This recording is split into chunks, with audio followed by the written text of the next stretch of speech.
All right, disclosures. When you're getting your house on the market, what should you disclose? What do you not need to disclose? Like what are the advantages and disadvantages of having your, I guess, the property's dirty laundry out into the open public? So this week I want to talk you through what's considered a residential property condition disclosure statement, which is a form that we use as supplemental that agents can pull down and give to their clients as they're evaluating properties, and how we're using this document to save our clients thousands of dollars as it relates to things like repair requests and other things. So let's go ahead, let's jump into it. Hey guys, it's Bill Stewart. It has been a while since we have done a video. It has been a very crazy spring and beginning of summer, but there's been a couple of things that have popped up over the last, I would say, few weeks, and I really felt that it was a good opportunity to start talking about disclosures, how they relate, and the disclosure statement itself. The residential property condition disclosure statement, that's what it's called in South Carolina. It may be something different if you're in a different state, but the idea of how this document works on behalf of the seller, especially as it relates to buyers when they're evaluating properties and starting to formulate kind of their opinion of value when they're making their offer, and how it has helped in a couple of situations for us just recently to fend off some pretty nasty and pretty hefty, repair requests made from buyers in the process of getting the property to closing. So the residential property disclosure statement, what that is basically it's a 7-page document, and it goes through kind of the facts, the knowns, the unknowns, any sort of additions, repairs, any sort of updates that have happened within the house. Just a general, like, we can see the house from the outside. We love in what you can see from a cosmetic perspective, but how old is the roof? How old is the HVAC system? How old is the, what is the plumbing component? Are they copper pipes? Are they, CPVC pipes? There's a variety of different things that are in that document. And we get a lot of times where we talk to our clients and they're asking, specifically, what should we disclose? What should we not disclose? Some get a little bit nervous disclosing things like water damage, or, that they had roof damage that had to be repaired, because they don't want, a buyer to feel like, oh no, the house is not in good working order. But it's directly the opposite. I tell clients all the time, the more you disclose, the better it is. While it seems like that could hold it back, the idea is that, you want a buyer to know that up front versus find out, through the due diligence period, or even, a couple years later. The idea is that, make sure that they understand what they're buying. And, just because you had water damage doesn't necessarily disqualify the property. What did you do to remediate that? Who did you call? Do you have the receipts? Do you have the invoices? Basically, what's the file look like on that repair? Was it an insurance claim? Was it something that you paid for out of pocket? Was it done by licensed contractors? All of this information, the more information you have, the more somebody looks at it and goes, well, maybe that's not as big of a deal as I thought, right? It's not, they seem to have done everything in the right order, and they called the right people. And so at that point, that may not even be a concern in their mind, but it's also something that they can't come back to you later and pretend like they didn't know about that situation. And especially in the due diligence period, where, they're doing their inspections, but they also have the opportunity at that point to walk away from the property. Typically there's a termination fee, but, the termination fee is still probably less painful than, fulfilling through a contract on a property that they want to buy. But that scenario does potentially harm the seller if, now all of a sudden it's gone under contract. Does it open up questions to other buyers as to the reason why did that buyer walk away? So we're really trying to minimize any risk along that to keep that process moving. But the best way to do it is to make sure that you're front loading all of the information and allowing them, before an offer is even written up or accepted, to at that point not have all of this stuff kind of out in the open, so that we're all talking the same language. So I'll give you an example. We had a property that we put on the market about a month ago. It got a lot of activity. We priced it aggressively. We knew that the roof was coming up on basically halfway of its life, sat at 13 years old. You had HVAC system that was 8 years old. Windows, there was some glazing on the windows just because of the high heat, just high sun contact with that window over time. You could start to see that it was cosmetically starting to become a little bit glazed over, but the reality is that it was still structurally sound. It was still, there was no leak or anything else like that. But cosmetically, somebody would probably want to have newer windows.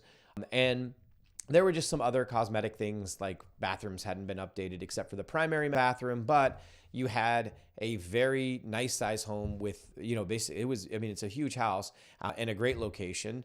So there was a lot of value still in that property, but we also knew that we needed to price this aggressively in order for somebody to be able to take a look at and say, I'll update the HVAC myself. I'll do this, I'll do that. And if I did all that work, then at that point, could I reprice and resell that house at a higher price point? Absolutely.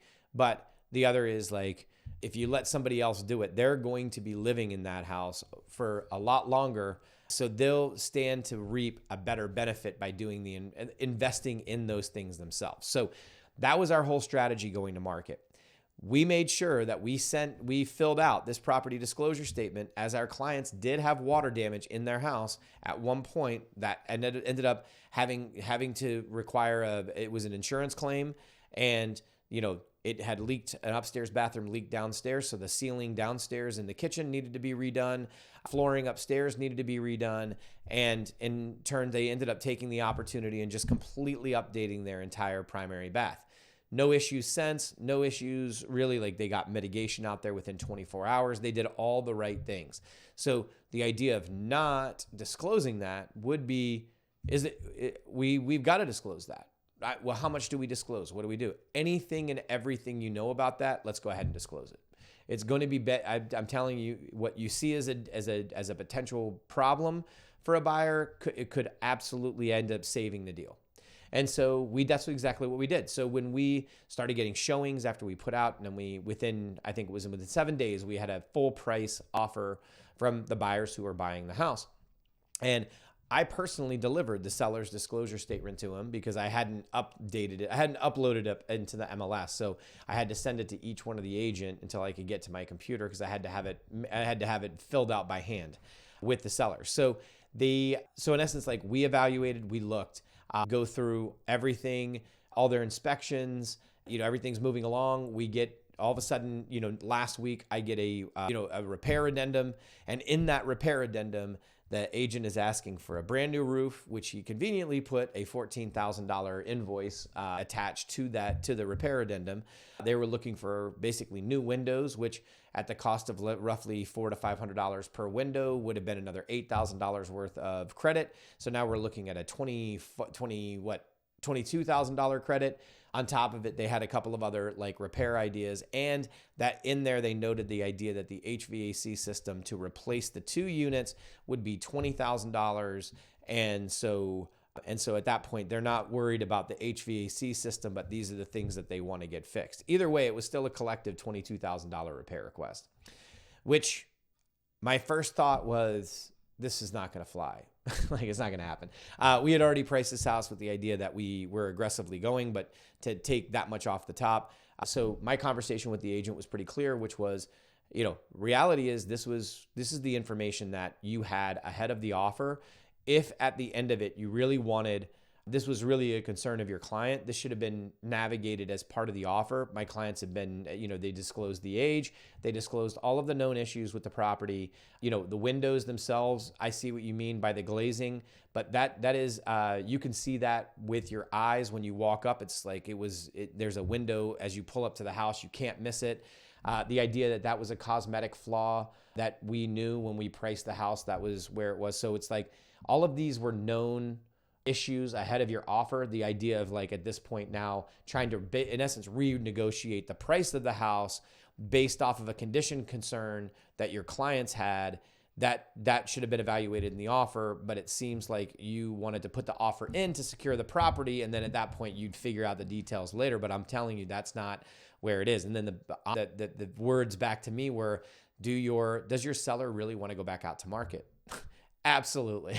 Without question, if it's going to be this or that, we could definitely go back out to market. And I think that we had a lot of information, and this would be an easy thing to overcome, as that we're not changing anything. You guys haven't found any real issues with the property. It's just a personal preference.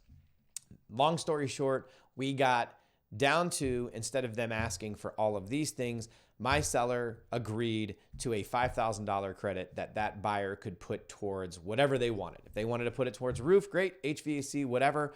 But in general, we took basically a $23,000 repair credit, and in essence navigated like a $5,000 total credit out of the deal. Still not really where I wanted to be, but the reality was it was a heck of a lot less. We started messing with compensation structure, what we had agreed to, what we're willing to pay for now. I just felt that it was ill-advised. I honestly, from an agent perspective, when I'm working with buyers, this is the document I'm using as we start to evaluate what market value for that property is, to ensure that we're not overpaying and that they're getting it up front. But to backload it and try to get it through inspections is just, to me, I think it's not a great strategy. It also, the idea of like feeling like you've got a seller over the barrel because them going back to market, they'll have to answer questions. While I don't like doing that, the reality is in this scenario, there would have been no reason why they would have really been hurt that bad. But the idea is that like you can't use that as a means to weaponize a contract against the client either. That doesn't sit well. So it was, all of these factors were known. They could have gone to new construction if that was what they were looking for. Why were they looking here? And then it's, well, they're spending $16,000 on the landscaping because of this, or this. Reality is like, we didn't price the house. We knew the lot was a little bit quirky. We knew there was challenges with where we were. That's why we didn't go at $450,000 or $475,000. But what your clients are spending is immaterial to my client. It comes down to what they're netting. So anyway, I feel like that was a good use of the document to, at that point, like hold accountable those things and making sure that people understand. And on the flip side, I've had it where we had a client that was buying a house. We represented him in the buy side. They went in, found a house that they really liked. We were walking through. We had seen that it had been under contract at some point, then it fell out of contract. Asked questions to get more information. Agent was like, yeah, no, they just for whatever reason, I guess their financing fell through. Asked about inspections. She said, there was nothing major in the house. Everything checked out fine with the inspections. It was more about financing than it was anything else. I was like, okay, so we go through the offer. We write an offer. We've negotiated the offer based off of what we see, and then at that point, we start moving into inspections.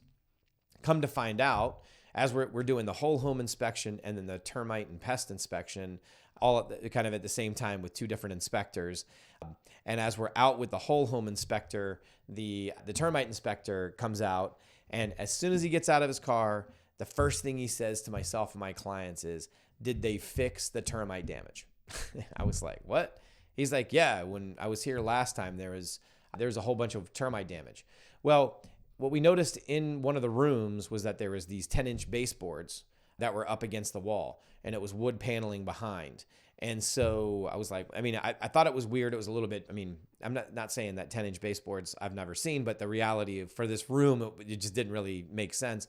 And so in essence, like we were able to kind of pull it out, which then at that point showed, yeah, there's pretty extensive, and it's sitting on the framing of the house. So is this going to be good or bad?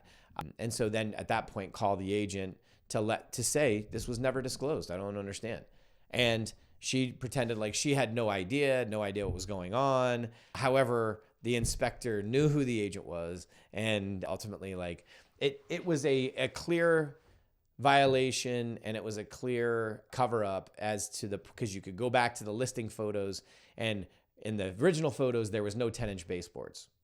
Now all of a sudden there's 10-inch baseboards covering up what looks like cutting into the wood panel and to evaluate, but we don't know if it ever got treated. We never got an invoice, anything along those lines. It was never disclosed to us. So now my clients are $1,200 into inspections, septic inspection, termite inspection, whole home inspection, roof inspection.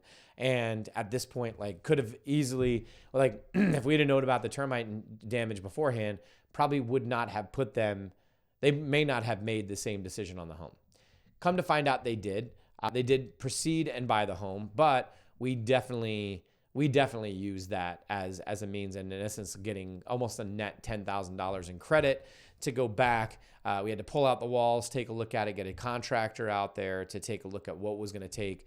And so at that point, generate an offer, an invoice, which then we push back to the seller. But that worked out, in that, had my clients not known that, or that inspector not shown up. I mean, I think the inspector would have found it no matter what.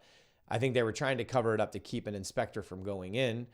But either way, had that been found later, and now all of a sudden we could have sued that seller for non-disclosure. So, where it's like, you think you're done once you sell the house. The idea is that like, there's still things that can rear their heads if they're found out and they were not fully disclosed. So the key is disclose, disclose, disclose. Make sure that, if you're not sure what you should, should I disclose it? Should I not? If in doubt, just like put it out there. Like, don't worry. More information is not going to be, it may take a little while longer to read, or fill out. But the reality is, the more you put out there, the better it is. It will protect you, the property. It will protect the sale. And at the end of it, it will also protect that buyer and give the buyer the right information ahead of their offer. And so ultimately, it will save you more in the long run by doing it. So I hope that this is helpful. Like I said, it's been a while since we have put some videos together. And so I'm happy to get back into it, but it's definitely, there's been a lot of things that have popped up. This is one that I felt was super important. And I think if you do it the right way, can really help to kind of battle any sort of, it can really help you when it comes down to what you're netting or how much you're spending. So hope this is informative. If you have any questions, feel free, drop a comment in the drop a comment in the comments, or feel free to reach out to me at any point. I can help you with any questions or put you in the direction to find those answers. Talk to you soon.